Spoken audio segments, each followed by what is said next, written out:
Welcome to Origin Stories, your place for comic book geeks, gurus, and just plain old fans. Whoa, the world's shaking up a little bit today. So, after the Time Warner AT&T merger was approved the other day, it seemed pretty imminent that Comcast was going to drop an offer for 21st Century Fox. And yeah, today, unfortunately, they finally did.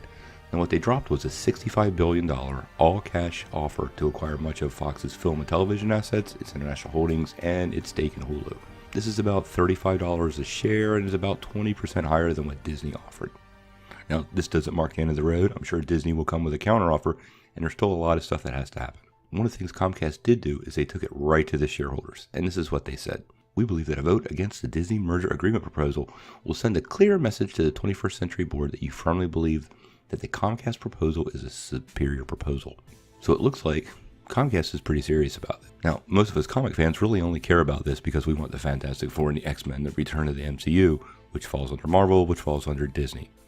But there's a lot more to this than just comic book characters. Most of this is about the streaming services that both companies want to run. Now, before everybody gets extremely excited and worried, this really might not matter either way. Barton Crockett, an analyst for a capital market company called B. Riley, and this is what he had to say, and I found it pretty interesting. We would expect Disney at least to match the Comcast deal by adding cash, and Comcast to appease Richard Murdoch's tax concerns by offering stock, and some back and forth in the bidding deal. Barring a third entry in it, like an internet or tech company, which is possible, we see the most sensible outcome as splitting the baby, with Comcast getting Sky, which seems to be their main goal, and Disney getting most of the rest. So why would Comcast just want Sky? Well, it seems to be a matter of international reach. Fox currently owns about 39% in Sky and had made previous bids for the remaining 61%.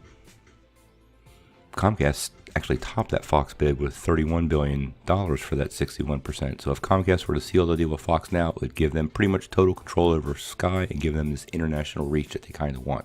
Disney wants the movie properties back, but more importantly wants this stuff to populate a streaming service, potentially Hulu, which they already own a stake in and would like to see their control expanded. Me personally, I'm starting to get a little worried. The Comcast deal is pretty good. It's all cash, which is probably something that the board really likes.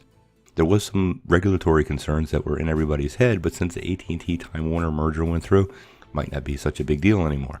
I think we still have to take a wait and see approach.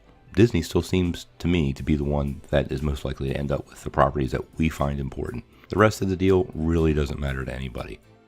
There's also this rumor that I can't really substantiate or find anything that validates it, that suggests that the rights to the Fantastic Four and the X-Men are non-transferable. So that Fox owns them now, but should they be sold to somebody else, they would also go back to Disney. I'm not a contract lawyer, so I don't know that for sure, but I have read and been under the understanding for a long time that the rights are non-transferable, kind of like your Windows license. You can use it, but you can't sell it, and you can't give it to anybody else. So what do you guys think? Are you excited about this, or does it worry you? If you like this video, make sure you click like below, hit us up in the comments, and remember, if you don't click subscribe and ring that bell, you won't get any updates. Peace.